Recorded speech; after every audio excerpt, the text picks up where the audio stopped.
What's going on, everybody? Welcome back to another dev interview because the last one was so much fun to do with Eric from the Matte Black Studio promoting Lucid, and it is so fun to do these things, and I'm excited to do more of these. So I got another one here for you. One of the great things about Discord communities is that you find a lot of cool and interesting people, and in the Discord of Lucid, we have game devs, one of which I'm talking with today by the name of VCD. And he's got a game coming out called the InBetween. This is an interesting game that you should definitely check out if you, if you're on itch.io. Of course, I'll put all the links to this in the description of this. But let's get into chatting about the InBetween. VCD, welcome to the channel. How you doing? I'm good. Thank you for having me. Yeah, of course. Excited. Always great to shout out indie devs, solo devs, because I know it's a lot of hard work for people to make these games. There's a lot that goes into it, from animating to coding to music to all of that. And you put out a couple of really cool and interesting trailers that I'll also talk about. And in fact, what I did for the Lucid interview with Eric is that I put sprinklings of some video clips of this as we're talking to kind of make it more dynamic and interesting for the video viewers. So I will definitely do that for this interview. Actually have some gameplay that I recorded that I will put up as well as some trailer bits. But yeah, let's get into it, man. So let's just start at the beginning. Tell me about how you started off with making video games. What's your experience with games in general? Oh, wow, man, that's kind of going to be a deep question, but okay, I'll try to shorten it as briefly as possible. Yeah, for sure. Yeah, so basically, I was raised by platformers, if that kind of makes sense. Like, my first games were Jazz Jackrabbit 2. Oh So, yeah. Oh man, I yeah, remember that. That's yeah, crazy. that was my favorite. That is still hands down one of my favorite games ever, Love period. it. Like, there's still no competitor till now. Yeah. And one of the main things I loved about that game were the animations in there. I mean, that joy always after defeating a boss where you see that good cutscene where Jazz and his psychic end up doing some kind of crazy stuff to the bad guy. Man, that was always epic. Yeah, So yeah, that that's was a one lot of thing for fun. me. Yeah, Jazz Jackrabbit. I remember that from my childhood. One of my earliest experiences with computer games. Yeah, fun stuff. Yeah, so from there, that was the moment I realized that I really wanted to replicate something like that one day. And Yeah. I think at that period, I was at the age of 6. So that was when Hans I knew I wanted to be a game developer. Wow. 6 years So, old, wanted to be a game dev. I'm trying to think. What did I want to be when I was 6? I can't even remember. I think I'm too old of now. course, there are other options. I mean, there was also the chance of me being an astronaut, but I mean, when I took a look at how some rockets used to explode, I kind of had to rethink things over. So, games Yeah. remains. Yeah. Yeah. Games do seem like a safer bet at that point. Yeah, it makes sense. Exactly. Awesome. So yeah, platformers like Jazz Jackrabbit. Did you play Mario growing up? Oh, yeah, of course. Yeah. Although, strange enough, I didn't really quite grow up with Nintendo as a whole, but my first Mario game ever was actually a fan version of it called Mario Forever. Have I heard of it? Oh, I think I've heard of that. Yeah. Yeah, so that was the Mario I grew up with. But Okay. ever since then, like later on, I managed to get my hands on some legit Mario games, played some of them from the new Super Mario Bros. Games, Hmm. Paper Mario, Superstar Saga, not to mention Sonic the Hedgehog as well. So Oh those yeah. three types of games were what I mostly grew up with. Other, of course, there was also The Legend of Zelda. Like, this is Yes. kind of an unpopular opinion, but Majora's Mask is the real masterpiece out of them all. Oh, hot Yeah, takes. that was the first Zelda game I actually got to play before Ocarina of Time. Oh And yeah. just playing through this, like that game that just scared me out, but in a good way. Like every time I was like exploring the old town of Tamina at nightfall, especially at nightfall, there was always something new around the corner. Yeah. Not to mention his story. That was kind of grim, and you were kind of like at the center of it all. And it was basically your choice to just let the moon fall or save it. Oh So yeah. yeah, ever since then, I've always been interested in games with a deep story. So I Okay. started with that. Have you played any of the other Zelda games? Have you played Breath of the Wild or Tears of the Kingdom yet? Oh, I've played almost all of them Oh, okay. except this. Gotcha. Except which one? except Breath of the Wild and Tears of the Kingdom. Those are Oh, still on my wait list. yeah. Well, I mean, those are very long games, so those they'll take you a while. I haven't played Tears of the Kingdom, but Breath of the Wild was, if anyone is familiar with me and my channel, I've talked about this a little bit. Is that Breath of the Wild was the first Nintendo Switch game that I've ever played, and I played a lot of it. Played a lot of it. I played it to completion, and then I played more after that. And it's really a fun game. And I'm gonna expose myself as a fraud for Zelda because that and maybe a couple of others are really the only Zelda games I've played. So I haven't really played a whole lot of Zelda. Yeah, just exposed for everyone to know that I'm not the biggest Zelda fanboy. I love the series and I love Zelda, but I haven't played a lot of them. But I have tremendous respect for the Zelda franchise, so definitely get it. But I know the hot take of Majora's Mask being the best one in the series. That's a good one. I love it. Cool. Yeah. So that's how you grew up. So, and at what point did you start deciding to make your own games? Now, is InBetween the first game you've made, or did you make other ones before that? Oh no, that was definitely not my first game. So This at the age okay. of 12, I got my hands on Scratch, the Oh yeah. simple to use. Yeah. So then that was during my time at school. So every time I was sneak into the computer lab and just boot up on the computer and just start working on it. So back then, I somehow managed to create a whole Super Mario-ish kind of game with Scratch. Although based on the visuals right there, since the player was just a ball that was poorly hand drawn, yeah, that could really be considered a game. But at least it was something. Although Hey, they wiped everything I ended if up doing. But yeah, if you're able to jump and do things, I think it's a game. yeah. So later on, I managed to get my hands on constructs, built, and then there's one. Although that game never got published, I mean, it was to be expected. I quit Construct later on. So my first game ever, like the game that I could actually point out and be like, oh wow, this is actually a game I exported. That was actually a free game called Robo Adventures. I What mean, was it most of the called? assets in Robo Adventures. Yeah, Okay. like Robo when we moved it. Yeah. So that was my first platformer ever. Just 5 levels and that was it. I mean, it Nice. could have gone further, but I don't know. I just gave up on it. I got tired. Does it still exist anywhere? Yeah, it's still on my H page. I have Oh, like is it? six games. Oh, nice. Yeah, I have Nice. like 6 games in there. Each of those games basically have the points, like they're basically a main catalyst for the in-between's growth. So my Okay. first game was Robo Adventures. It was mainly 5 levels, and the platforming was it started out fairly easy, but the hardest level in there is still hands down level 4 and 5, especially due to how fast paced it was. Oh And it yeah. was mainly inspired by Rayman Legends, especially in Oh terms of how nice. Yeah, yeah, Rayman. especially based on how the platforming kind of rhymed with the songs in the background. Yeah. So Nice. my second game was kind of something I managed to pull off within 3 days for a small game jam. Oh cool. And yeah, the jam's team was to make a game in under a minute. So Oh I gosh, ended and up under a making a minute, man. yeah. So I ended up making a game called In the Belly of the Beast. Okay. Yeah, I don't know why, but some of my friends when they keep playing, they kept telling me it was kind of creepy.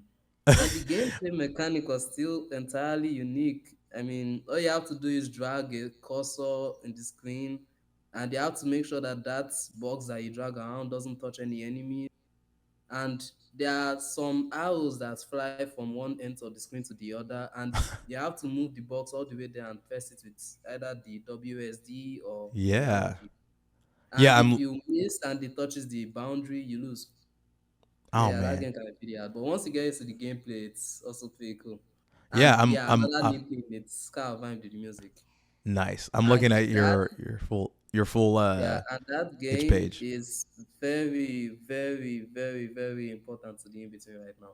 Is it? I won't really say why, but it's very, very important to the game.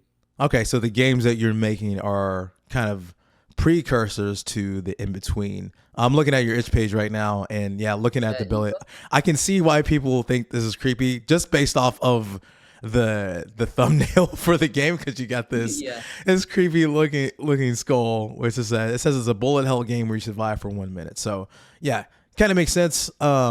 But yeah, I'll have to try that one out. And you got a couple of other in browser games, Out of Here and then Just Breathe, right?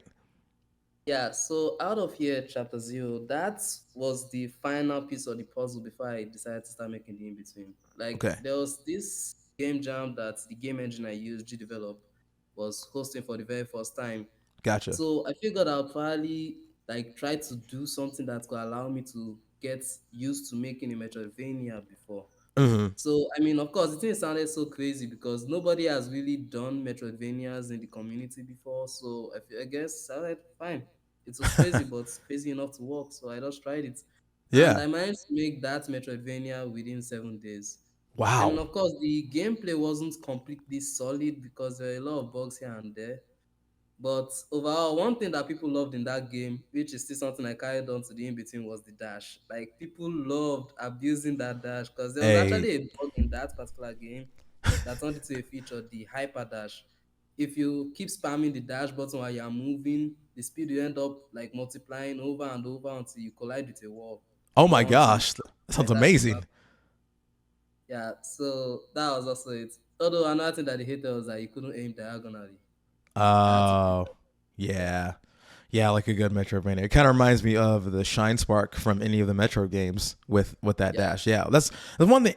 One thing people love about movement is if you have a good dash, people just love dashing. I love dashing in video games, especially when it helps me yeah, beat a boss or traverse around an area. Because yeah, people don't like to walk or run that much. They want to get from point A to point B, and what's the best way to do it? You dash. You just go and go. It's like Sonic. yeah, Like you grew up on Sonic, so you turn into the spin ball. You could do the spin dash in Sonic. So yeah, say I love that concept. That's great. yeah. You have no idea how many times I love spamming the dash button in Hollow Knight. Oh So yeah, for sure. yeah, Yeah, Hollow Knight is a great example. One of the goats in that. Yeah, and I love that in Plain Celeste. In fact, it looks like the one you have, Just Breathe, it says it's Celeste inspired platformer as well. yeah. I actually created that game like kind of as a way of taking a short break from the in between that time. The Okay. times were kind of off early this year, around March. Okay. So there was this game jam coming up, the 1199 game jam. So I figured the theme was take a deep breath, and what other way to do it than to come up with some crazy mechanic I'm reading. So in this particular game, you basically hold your breath to dash. Yeah, you press and hold the Huh. dash button. The longer you hold it and you suddenly release it, the farther you dash. And it's Okay. in all eight directions like in Celeste. It's a little buggy Interesting. though. Okay. Nice. Yeah, and you also end up using the same power of breathing to try to cool down your protagonist from, losing her sanity in a way.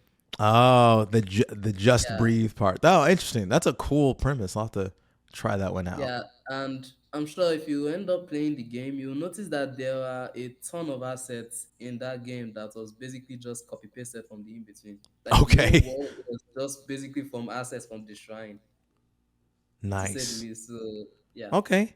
Yeah, I'll have to go back and try all of these, and maybe I'll put some clips up here on the video for people to check out and see for themselves. So, that being said, all of these games are, like you said, a precursor to the in between, and the description for the in between, it says the in between is a heartwarming, wrenching Undertale-Metroidvania. You play as Pipit, a young boy tasked with saving the world of Aja, and if I screw any of these names up, please correct me, from a deadly infection or end it. It's a love letter to all the dark yet inspiring games I played growing up. So let's go into the in between. So this is kind of your baby right now. This is what you've been working on. A lot of things that you've already been doing are wrapped up into this game, right?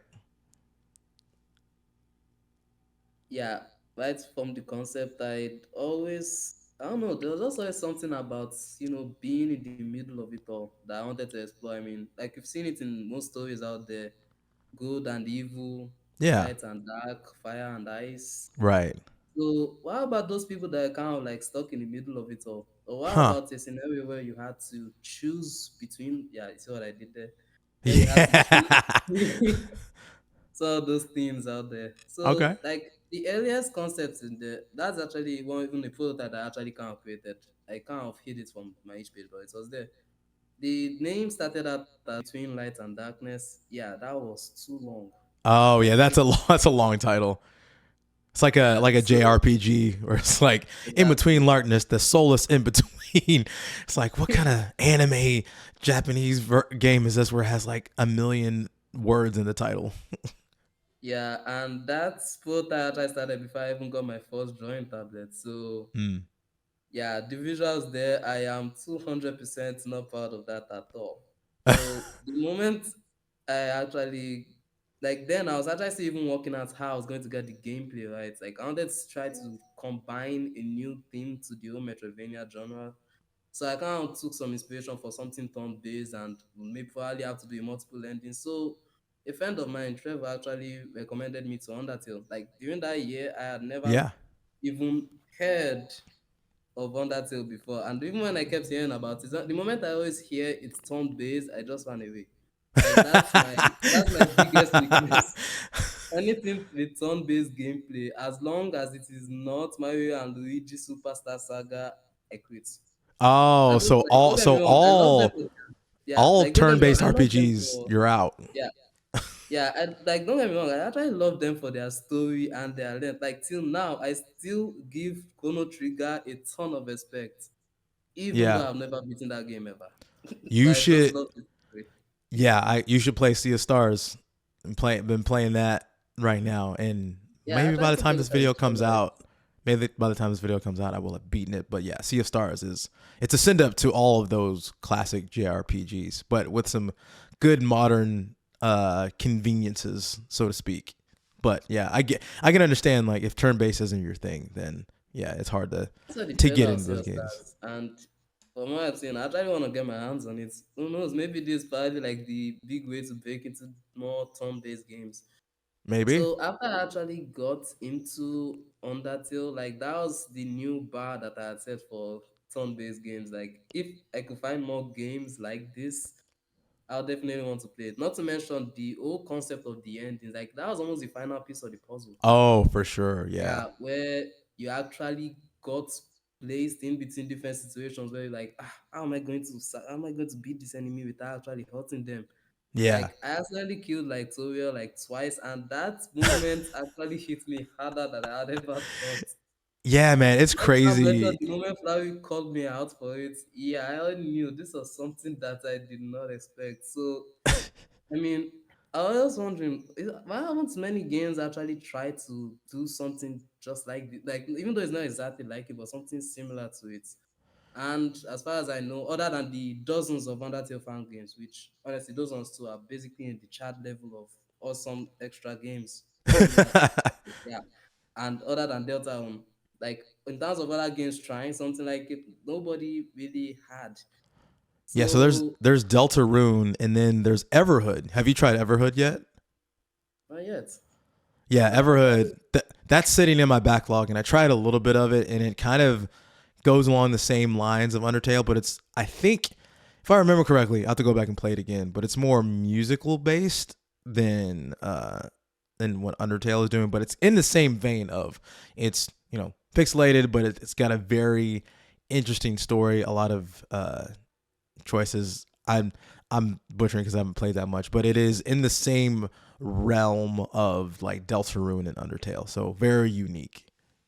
that's nice. I better get my hands on that too. Yeah, yeah. So cool. So Let's get into more of the in between. So you're this character by the name of Pippet. You're in the in between, and let's talk about the design of Pippet himself. What was your inspiration behind creating this character? That I guess he has a scarf and it looks like a sweater vest almost.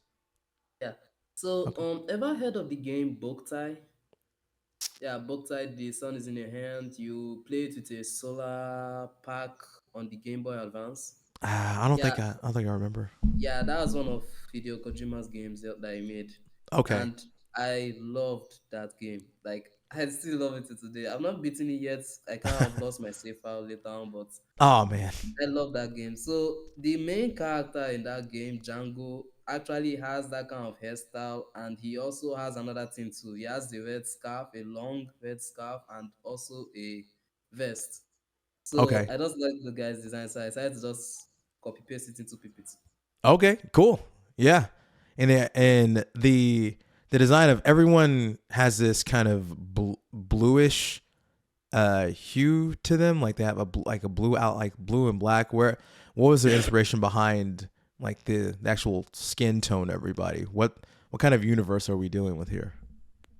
Yeah, so oh wow, I've not really covered that in the game yet, but I'll still try to share some small light in the double demo anyways. Oh yeah. So the thing is, the game actually started from a comic book. So from that comic book, it's in the lore, it's like this. In the world of Hydra, there are a couple of different tribes out there, like with full of different species of different tribes, different creatures, and so on.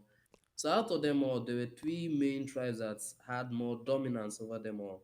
Hmm. So there's the Nomani, there's the Soul, and there's the Ochichiri. So the Nomani, however, their indistinguishable features is the color purple. So that's the reason why Pipit has that purple outline with the blue eyes. So Gotcha. that's pretty much how all Nomanis look like. Okay. Then there's the Ochichiri that kind of look like demons in a way, Hmm. and there's the Soul. In that case, like you sure, I'm sure you end up encountering somebody like that. That's the swordsman, the boss in the action demo, the one with Okay. the big sword and the blue hair. Yeah.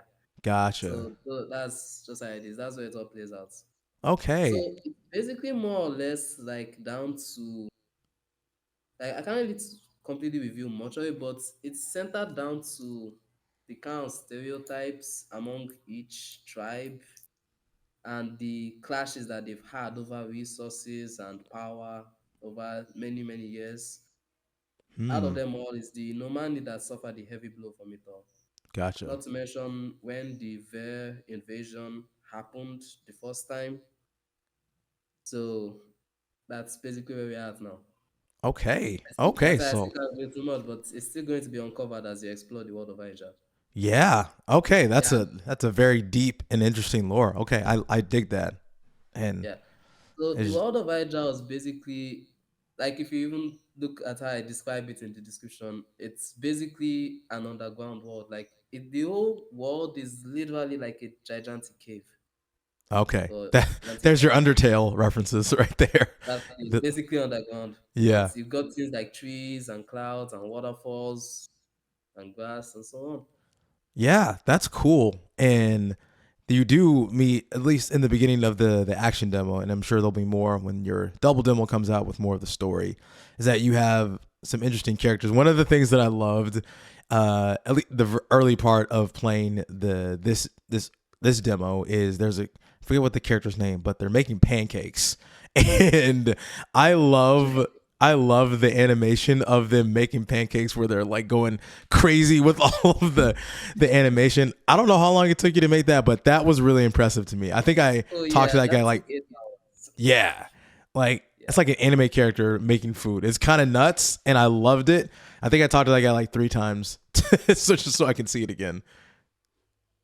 Yeah, so like the thing about the characters is I don't know, I kind of want to employ some of Toby Fox's approach to making memorable characters. Like if you notice all every single character in the village is unique. There's basically no clone.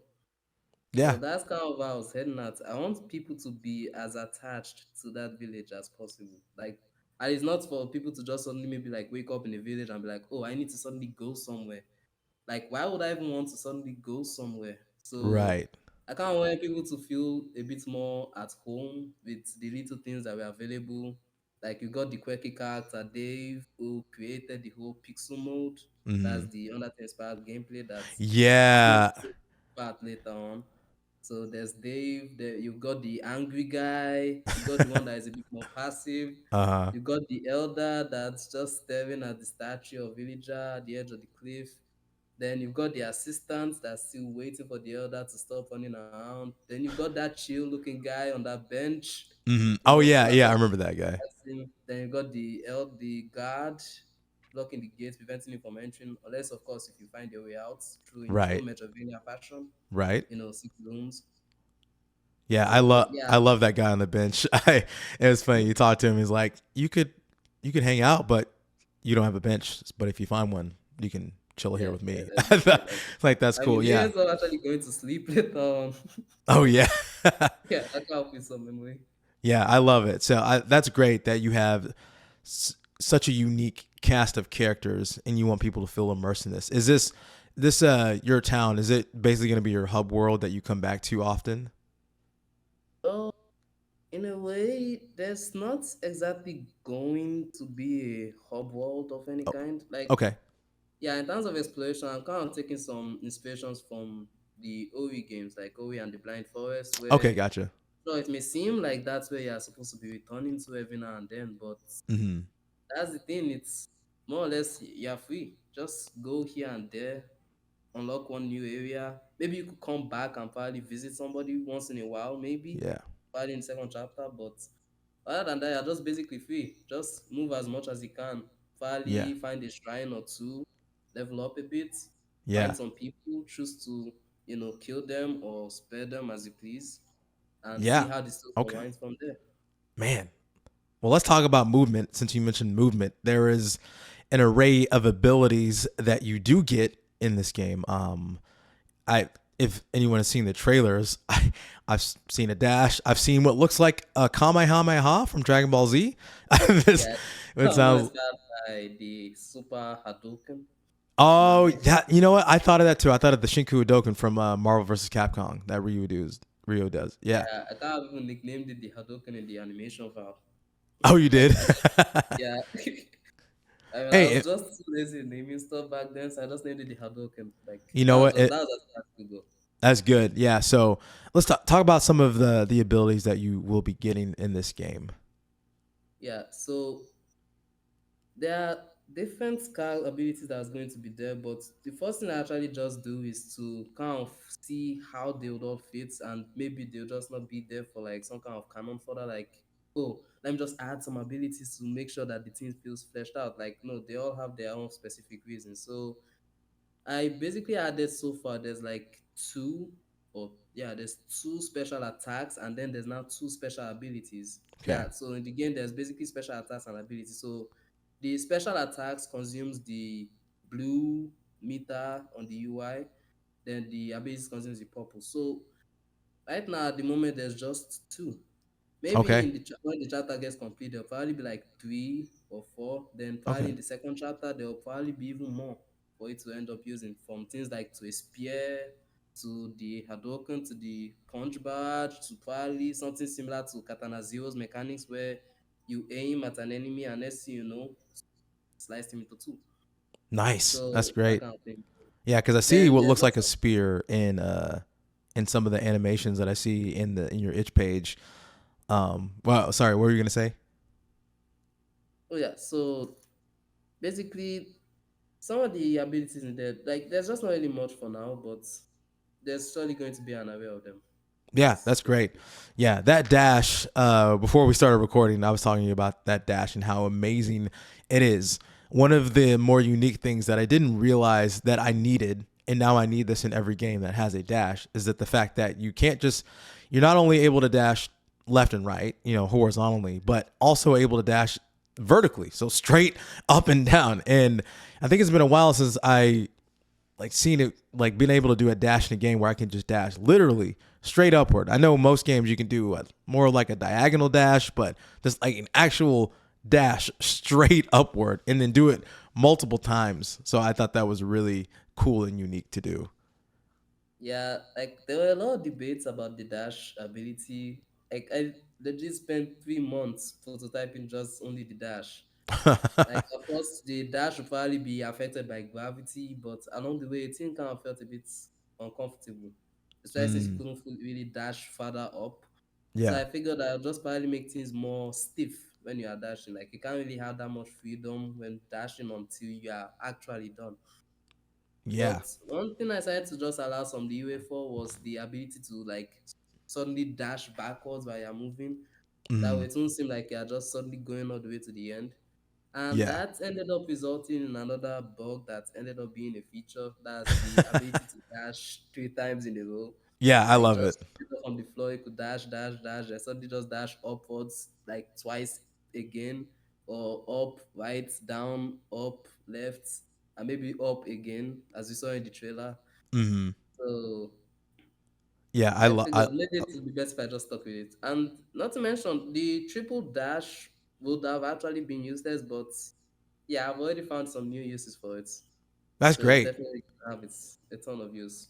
Yeah, you should definitely keep that in. And I mean, I'm sure you can incorporate that into level design and stuff Oh, I've like already that. So, incorporated it into the boss fight. oh well, there you go. Yeah, sweet. Yeah. So, The only downside is that I couldn't really quiz in a tutorial for that triple dash, but it's something people would eventually figure out once they, explore more in the game. right. It's not that you just end up trying and whoa, they suddenly figure it out.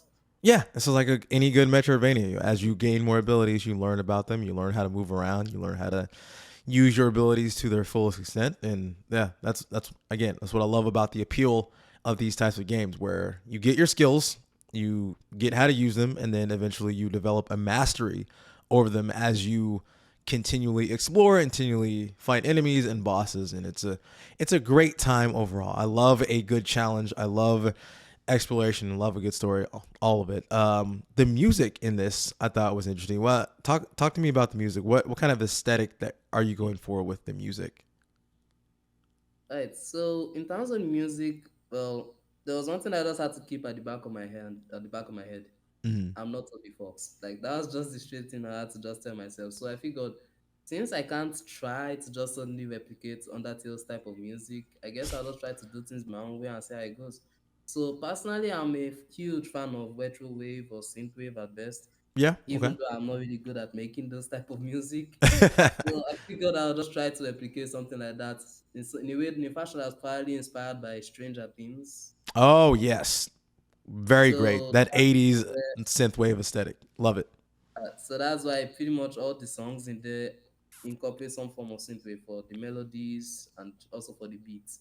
Yeah, So I other dig than it. that, I was kind of just let loose in terms of the kind of song I was creating. So there's not really a set pattern for the type of music in terms of the beats. It's all just unique in its own way.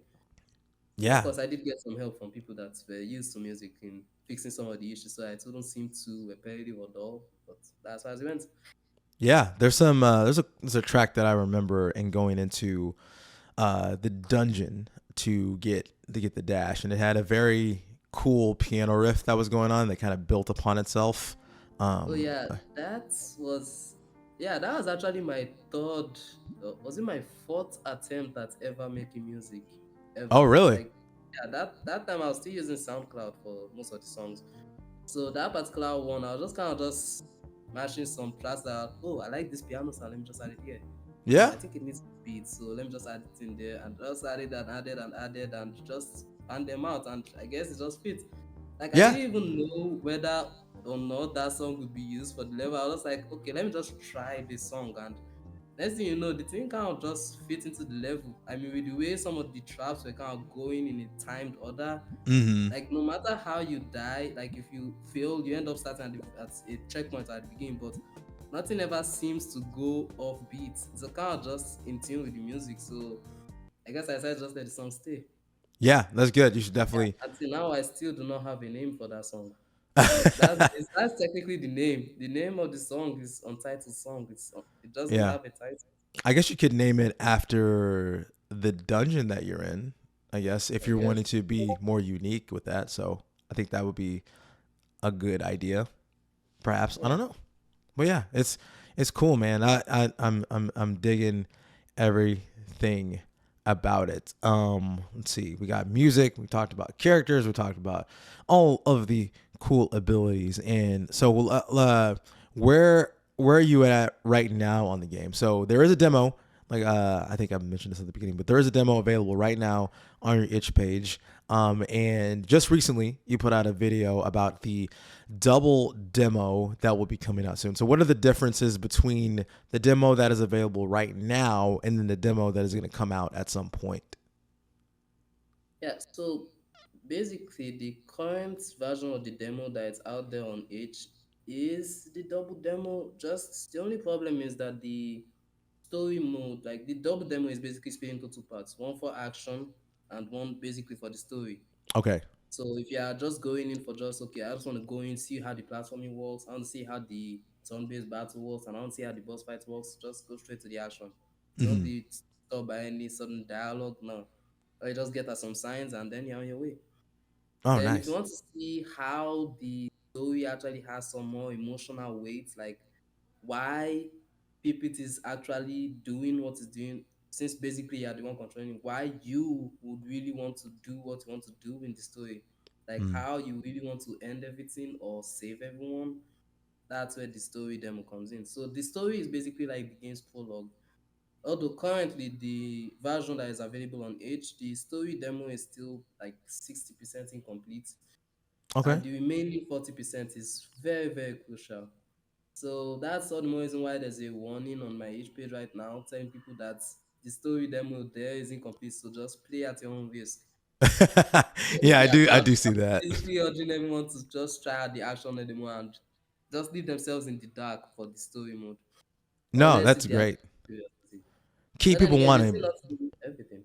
Yeah, but it's also a good idea for people to provide feedback for you that you can go back and say, okay, so people like this, or they don't like this, and I can go back and tweak it as a. So you're basically, it's kind of like an early access slash play testing kind of deal where people can, comment and do what they do, and you take it in stride. So, yeah, it's Yeah, good. Yeah. I basically had a link to a survey on the each page where people can test the game and just tell me what they think about it from everything, and also tell me some of the things that they loved and some of the things that they absolutely hate about the game. Anything bad. Like Yeah. just tell me straight in as much details as possible. And actually, some people actually told me some good feedback, and immediately I read it, I went straight to work in fixing most of those things. Yeah. And I was surprised I never noticed them sooner. Like I had play tested my own game over 50 times and I still didn't notice. Heck, the game didn't have checkpoints. How did I not think of that? Oh It's very no. so at least I've already fixed that now. In the current version that is up there, there are four checkpoints in that shrine, and the best part you can leave at any time through the Yeah. menu, of course. Yeah, I do remember that. Yeah, you can leave at any time, and that's definitely a good thing to have in your games. You need a good checkpoint system. So yeah, but I mean, Yes. again, when you're a solo dev and you got a lot going on, I can imagine there can be things that can be missed, but it's good that you have a community and you have people that are just as passionate as you are about wanting to see a good game come out. And when they see a good premise like this, they are able to provide feedback because they want you to put out the best product possible. So I and 100% agreement with on that. And once I do finish, I will definitely provide you with my own feedback. So Nice. yeah, when I do that. So yeah, man, is there anything special that you want to share that you haven't shared with anybody else? Is there any secrets, anything that's upcoming after the double demo? Well, remember what I actually first mentioned about the game starting out as a webcomic? Yeah. Yeah, so along the way, I mean, obviously, Kickstarter is basically out of the question for me since it's impossible, but I am running a Patreon very soon. It's probably going to Okay. get published as soon as within today and tomorrow. So there's actually going to be a secret prize for people to actually get access to the webcomic. And let's just say, remember how my game actually teases a story beyond the story? There's something in there that you have to figure out. Things that I cannot really say, but things that we all have our part in. Oh So snap. let's Well, there just you go. say the comic, yeah, let's just say there's something in the comic that's going to be a huge starting point to figuring out what you're going to do with this game. Are Like you after that. are you making the webcomic or is someone else doing that? Oh no, I made that like 3 months before actually starting the game itself. And Okay. basically that's kind of felt like a blueprint in figuring out the entire plot of the game. Oh, But nice. yeah, Nice. it also has a key of some sort in there. So just through that key you can actually find your way. Oh, Of course, snap. it's not going to be that easy, but the journey will be there. And the best part about it all is you can actually still play the game's more regular story without any interruptions. It's teased here and there, but it never really impedes on your progress whatsoever. So if you just want to play through the game story, you can. But if you really want to dive deep into the lore and get rewarded for it in a way, then I say be prepared for the Well, Patreon. man, yeah, that's awesome. So be on the Yeah, lookout and for the also Patreon then. because yeah, and there is something odd that I kind of noticed about the trailer. I don't know how those got there, but that's probably also something worth checking out as well in the trailer itself. So that's Okay. basically all that's available for now. Well, that's And awesome. definitely more to come. Sweet. Yeah. Well, look out for the Patreon, look out for the webcomic, and definitely pay attention to the in between because this is an interesting looking game. I don't think I've ever seen a Metroidvania that has an Undertale. It's like everyone's combining everything. It's like how Lucid is the Celesteoidvania. This is the Undertale-Metroidvania. Yeah, That's they what it called it is. an Undervania just Yeah. to kind of ease things up. Although, of But course, people will not really grab why I'm calling it an Undervania. I mean, what does that even mean? I But think it's another just place, trying a better way to mix the names. But Undertale Metroidvania is just a great one to me. So yeah, well, cool. Well, man, thank you so much for coming out and talking with me. I know we're in two different time zones, and so appreciate you taking the time out to talk with me. Appreciate you. I loved doing this interview. And again, like I said, I will put a link to everything that is relevant to the in between and to you, and the best way that people can get in contact with you through Twitter. I know it says on X, but I'm going to call it Twitter because it's easier to use right now. Or you also have an email that people can contact you. And also, when people are testing out this game, you do have a survey to fill out. So definitely, if you're playing this game, fill out the survey because as much feedback as possible so VCD can have the best game to release to us. VCD, thank you uh, so much for joining me for today's interview. I yeah, really appreciate you coming out, man. yeah. Thanks so much for the interview. It really Yeah, helped fill me with determination. say that again. Yeah, like the whole thing, it really helped fill me up with determination. Yeah, for sure. Yeah, the whole Undertale thing.